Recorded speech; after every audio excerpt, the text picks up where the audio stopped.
Y le invito a que usted pueda abrir sus Biblias, teléfonos, donde usted tenga la palabra del Señor, en el libro de Jonás, Jonás capítulo 4, del versículo 6 hasta el final. Y dice así la palabra del Señor.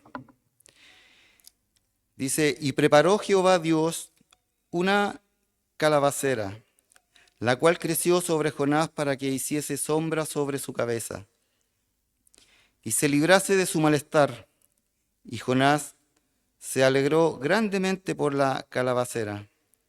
Pero al venir el alba del día siguiente, Dios preparó un gusano, el cual hirió la calabacera, y se secó.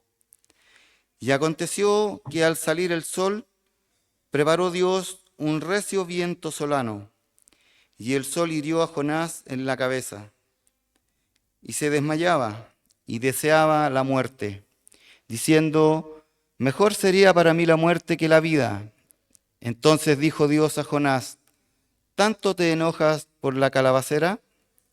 Y él respondió, mucho me enojo hasta la muerte. Y dijo Jehová, ¿tuviste tú lástima de la calabacera, en la cual no trabajaste, ni tú la hiciste crecer, que en espacio de una noche nació y en espacio de otra noche pereció? ¿Y no tendré yo piedad de Nínive, aquella gran ciudad donde hay más de 120.000 personas que no saben discernir entre su mano derecha y su mano izquierda y muchos animales? Que el Señor añada bendición a la lectura de su palabra. Hemos leído desde el versículo 6 en adelante porque, bueno, en lo que es mi Biblia por lo menos dice, o a lo mejor muchos de ustedes tienen, que tiene el enojo de Jonás. Y Jonás no es que estaba enojado con Dios, Jonás tenía sentimientos encontrados. Jonás tenía sentimientos de, por decir así, que se contraponía con lo que él sentía y creía, se contraponía con su fe, pero tenía sentimientos de, por decirlo, para que se entienda, de desquite, por decirlo así. En este caso eran con la ciudad de Nínive. Y vamos a tratar de contextualizar un poquito para ir entendiendo el mensaje. Y vamos a partir diciendo que el por qué Jonás, perdón, estaba con esos sentimientos. Y era porque él tenía dolor en su corazón porque habían en esos tiempos, hablaba mucho de los paganos asirios que eran enemigos de Israel. Y Jonás era un amante del pueblo de Israel. Y estos asirios, ¿cierto? Eran, en esos tiempos también eran una potencia dominante. Y en el Antiguo Testamento dice que hay descripciones, narraciones o historias acerca de los abusos que cometían en los asirios, en este caso, contra Israel y Judá, que en esos tiempos se los llevaron a un cautiverio. Es más o menos a grandes rasgos por qué Jonás tenía ese sentimiento encontrado. Vino entonces, como Dios sabe todo, Él sabe todo y tiene mucho amor por los hombres, por la humanidad. Aún así siendo hombres de maldad, como en este caso era la ciudad de Nínive, y Dios miró a Jonás como el profeta que tenía que ir a predicarles a ese pueblo, a esa ciudad. Jonás fue uno de los que escogidos por Dios porque él tenía la capacidad de poder hacerse entender ante los ninivitas, ¿ya?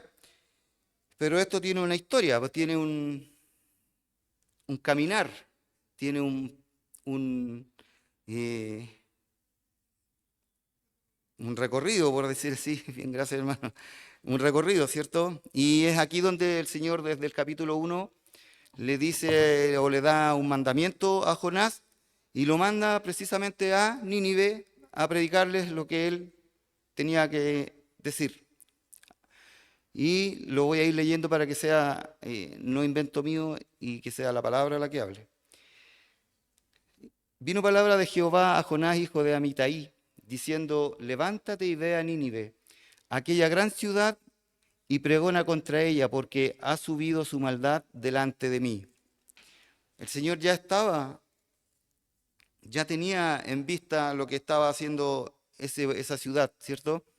Y habla de la maldad, y también en este primer versículo nos habla de dónde era Jonás. Entonces, antes de continuar, para que entendamos por qué Jonás actuaba así, por qué era su justificación en realidad para haber huido del mandamiento del Señor. Dice que en 2 de Reyes 14:25 que Jonás era hijo de Amitai y nativo de Gat-Jefer. Jonás también tenía una actitud de nacionalista radical y que era consciente de la desolación que los asirios habían ocasionado a Israel a través de los años. Esto para que entendamos por qué Jonás, repito, tenía esa contradicción después con respecto a su fe. Jonás encontró difícil aceptar el hecho de que Dios sería amoroso con Nínive de Asiria cuando sus habitantes merecían un severo juicio. Fue el único profeta enviado a predicar entre los gentiles y solo él se le encomendó predicar directamente un mensaje de arrepentimiento y amor a una ciudad gentil, y decíamos que era porque él se podía comunicar con ellos. Su negación se explica porque no deseaba la salvación de Nínive y ser testigo de su declinación. Por eso les decía anteriormente que él tenía tenía mucho credo en Dios, tenía mucho temor de Dios, pero a la vez tenía la contradicción de que él quería por decirlo como, un desquite, para que entendamos, ¿cierto? Por algo dice un severo juicio. Él temía, imagínense usted, temía que Dios se mostrara compasivo, dando la oportunidad a los asirios de perturbar nuevamente la vida de Israel. O sea, él decía, si Dios los perdona, estos tipos se me van a poner otra vez maldadosos y nos van a volver a castigar, a meternos en cautiverio, al maltrato, todo ese tipo de cosas. Jonás era un hombre que amaba extraordinariamente a Israel. También era temeroso del Señor, a quien reconoce como Dios del cielo, de los mares y la tierra.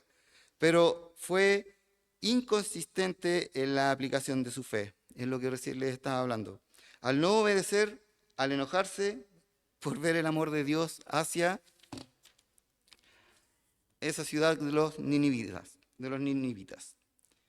Entonces tenemos el primer versículo ya, más o menos, no sé si va entendiendo la idea, y habla de la maldad, donde Dios está atento y preocupado por las miserias de Nínive y sus caminos de maldad. Esto es sumamente grave para Dios. Dios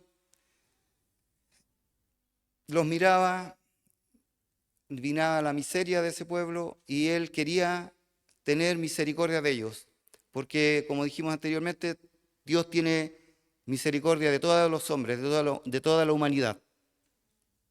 Pero viene esta historia de Jonás, que desobedece al Señor, desobedece el mandato de Dios. Y ahí viene, como decíamos, un recorrido donde Jonás primero quiere huir de la presencia de Jehová a Tarsis, que era una ciudad lejana en la costa sudoccidental de España, que representaba un lugar distante a donde no había llegado aún el conocimiento de Dios. Jonás creía que Dios no conocía ese lugar, que para él no existía ese lugar. Y dijo él, aquí está la mía, pues, me voy para allá. Total, Dios allá no me va a buscar, no sabe que eso existe y que yo voy a estar ahí. Es lo que pensó Jonás. Y comenzó a huir. Y dice que trataba de escapar de la presencia de Dios. Por lo que ya les decía, porque él pensó que Dios tenía una visión estrecha respecto a la localización de la presencia de Dios. Entonces creyó que Dios no lo ubicaría allá. Y más encima pensó que el espíritu de profecía no lo seguiría hasta allí. Dios nos bendiga, Dios nos guarde.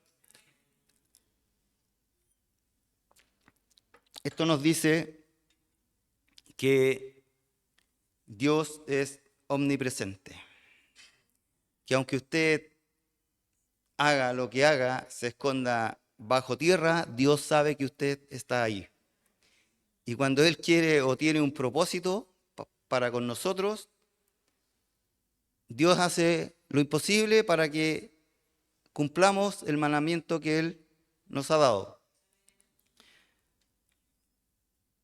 Esos mandamientos quizás, o lo que Dios le puede hablar a usted hoy es a través del Espíritu Santo. Y, y si usted tiene un sentir, le insto a que pueda usted activar eso. Porque si Dios a usted le manda a orar, hágalo, no tenga vergüenza, porque es parte del mandamiento de Dios.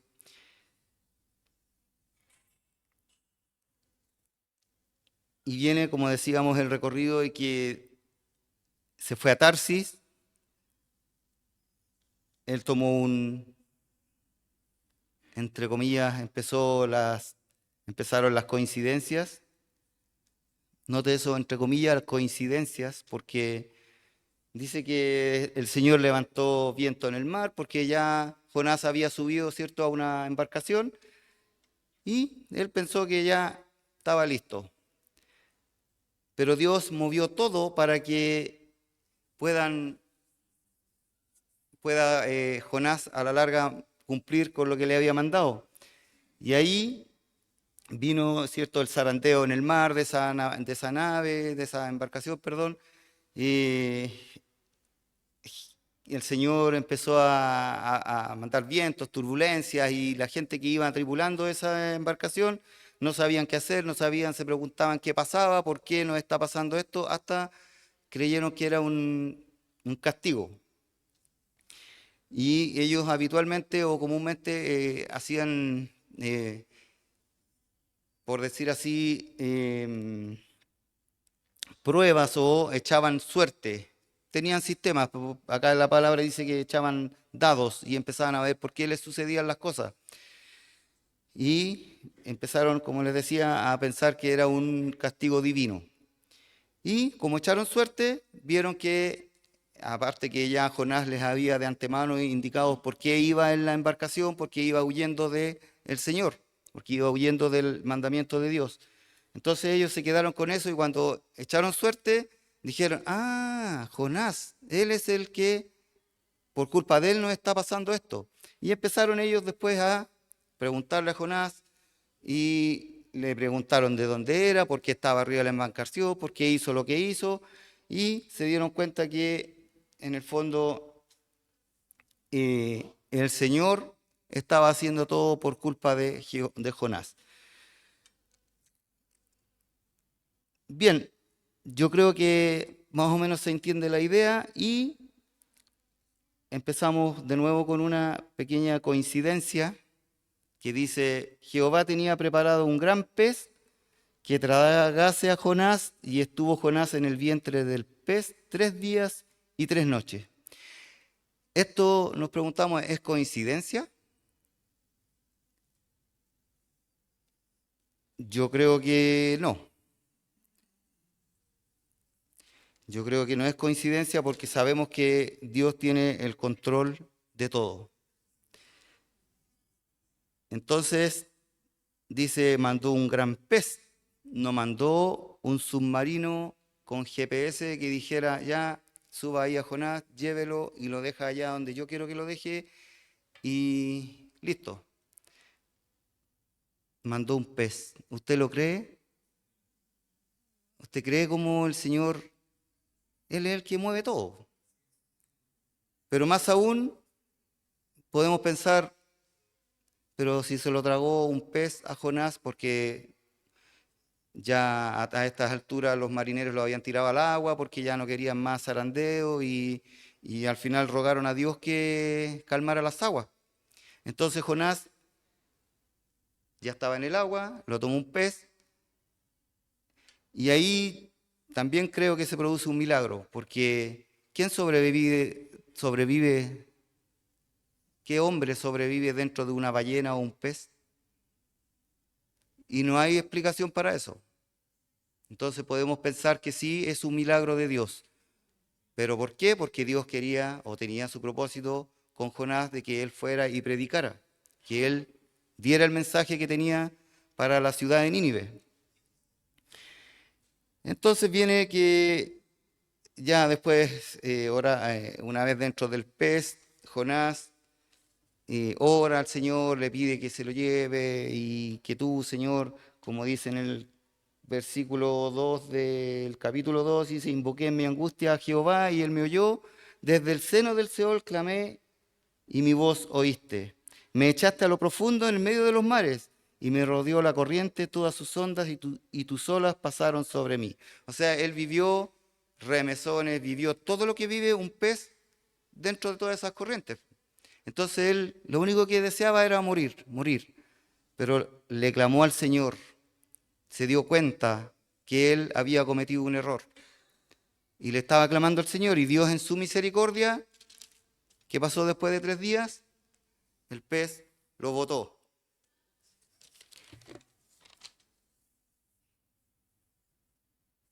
Como decía anteriormente, Dios estaba en el control de la situación.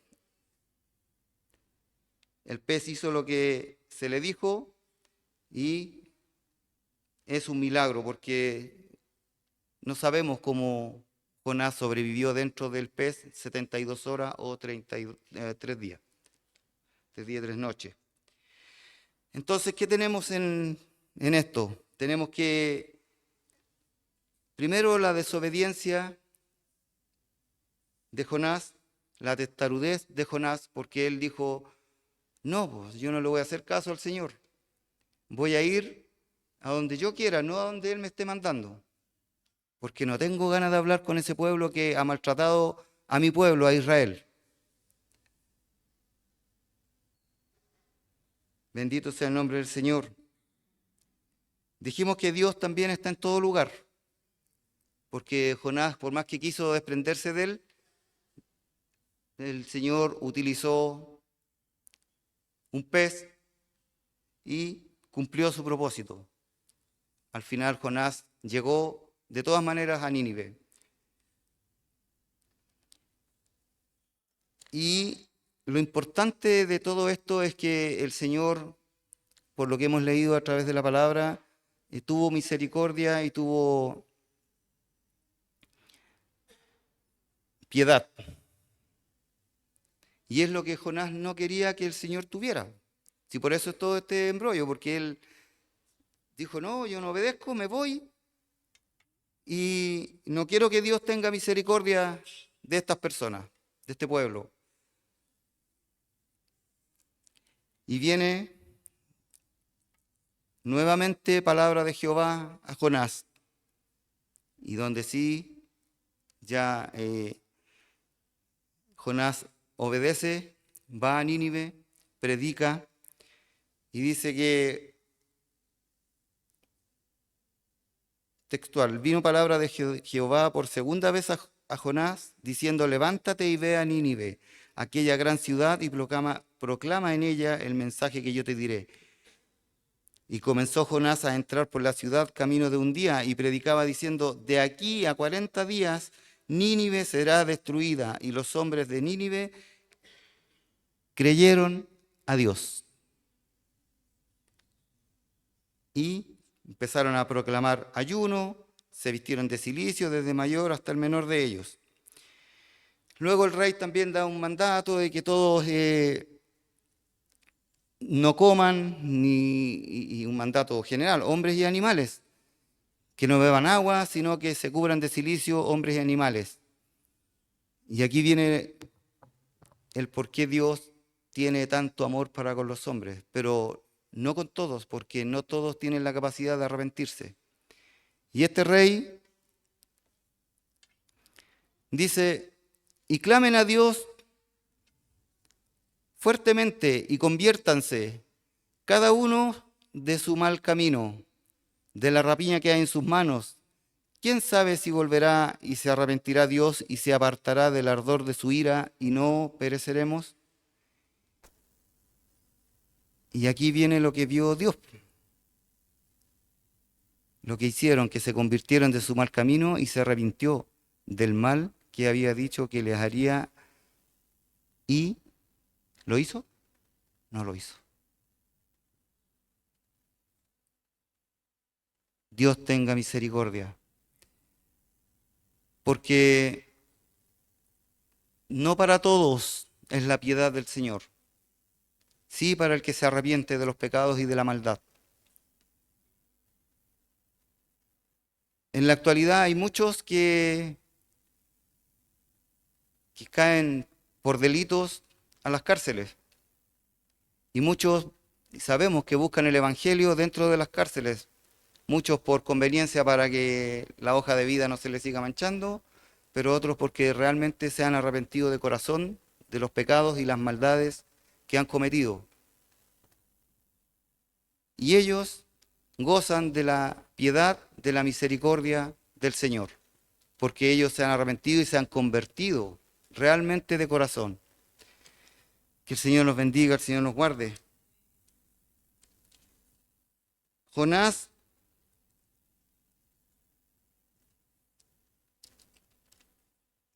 en un momento le dice al Señor en el capítulo 3, 4 y 5 dice, y comenzó Jonás a entrar, lo habíamos leído, pero es porque aquí hay una referencia en Mateo. Mateo 12, Mateo 12, versículo 41 dice, los hombres de Nínive se levantarán en el juicio con esta generación y la condenarán porque ellos se arrepintieron a lo que Jonás les había dicho, a la predicación de Jonás. Y he aquí más que Jonás en este lugar. Tuvieron la capacidad de arrepentirse a lo que Jonás les había dicho o al recibir el mensaje que el Señor había mandado a través de Jonás. Lucas 11, 29, 30.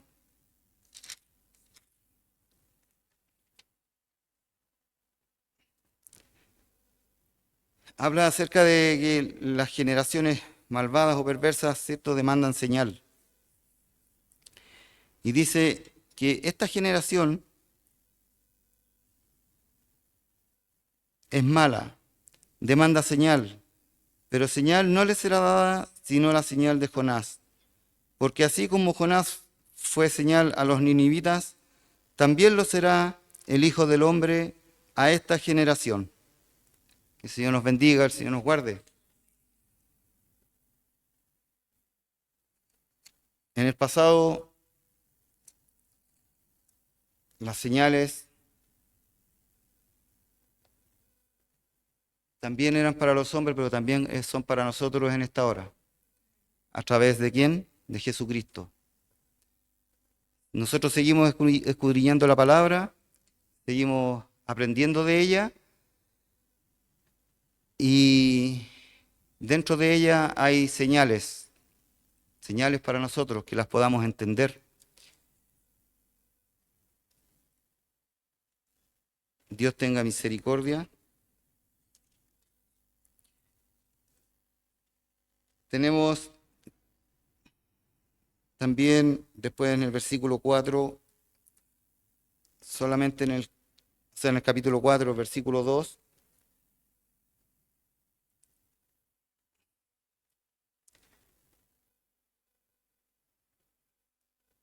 dice algo acerca del pacto renovado. Discúlpeme. Acá está.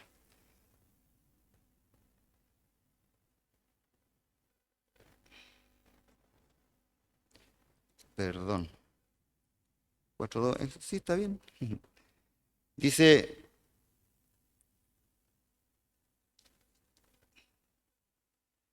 perdón, era el versículo 6. Y pasando Jehová por delante de él, proclamó Jehová, Jehová, fuerte, misericordioso y piadoso, tardo para la ira y grande en misericordia y verdad. Esto con respecto a lo que hablaba en el capítulo 4.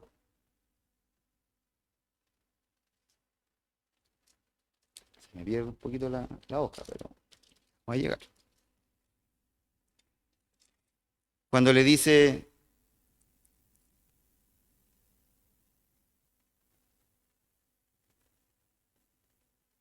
y oró Jehová y dijo, ahora, oh Jehová, no es esto que yo decía estando aún en mi tierra, por eso me apresuré a huir a Tarsis, porque sabía yo que tú eres Dios clemente y piadoso, tardo en enojarte y de grande misericordia, y que te arrepientes del mal. El Señor nos ayude, el Señor nos guarde. Era con respecto a esto la referencia que acabo de leer. Dios es es un Dios de amor, de misericordia, piadoso, y que se arrepiente de dar el castigo a los que hacen el mal. Pero ¿cuándo? Cuando nosotros también sabemos que hemos hecho mal, sabemos que somos pecadores,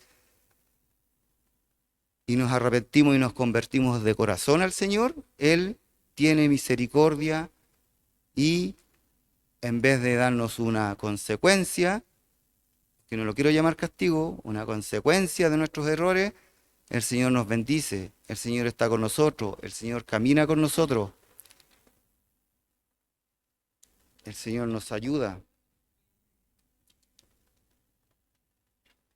Y esto es lo que el Señor quería, en el fondo, su propósito, en el cual utilizó a Jonás, mandándolo a Nínive. Demostrar el Señor que a través de su arrepentimiento por toda la maldad que habían cometido en ese pueblo, en aquella ciudad, todo lo malo que habían sido ellos, toda la miseria, todos los pecadores que habían sido, el Señor así y todo tuvo misericordia y tuvo amor por ellos. Me imagino que son los 120.000 porque si el rey mandaba, era a todos. Entonces, los 120.000 pudieron arrepentirse y mirar a Dios y convertirse a Él. Que Dios nos ayude y Dios nos guarde. ¿Qué quiere el Señor de nosotros? Que enfrentemos nuestros pecados. Que le contemos a Él nuestros pecados. Y que también podamos ser portadores de la palabra, predicadores de la palabra, que podamos llevar una palabra de consuelo, de amor, de ese amor que Jesucristo nos da a quien no conoce, a quien aún está con ese mal espíritu, digo yo, de maldad, de pecado, a quienes aún no se han arrepentido, a quienes aún no quieren conocer al Señor. Nosotros tenemos que ser los Jonás, convertirnos en un Jonás y no escondernos, no huir. No partir para donde nosotros queramos, donde yo me voy a ir al Cajón del Maipo para allá, donde yo conozco el embalse del Yeso, viene allá. Allá el Señor no me ve. Y resulta que el Señor, me pongo en el caso, si el Señor me va a tomar en el embalse, me va a pasar por la compuerta, me va a traer por los ríos, me va a traer aquí y aquí en el Maipo, aquí, me va a sacar y me va a decir, anda, predica, háblale a los de La Pintana, háblale a la ciudad de Santiago. Es cierto que no vamos a poder llegar a todos, pero el Señor se encarga. El Señor se encarga. Él es el que tiene el manejo de la situación, como decía su palabra. Él es el que cumple los propósitos.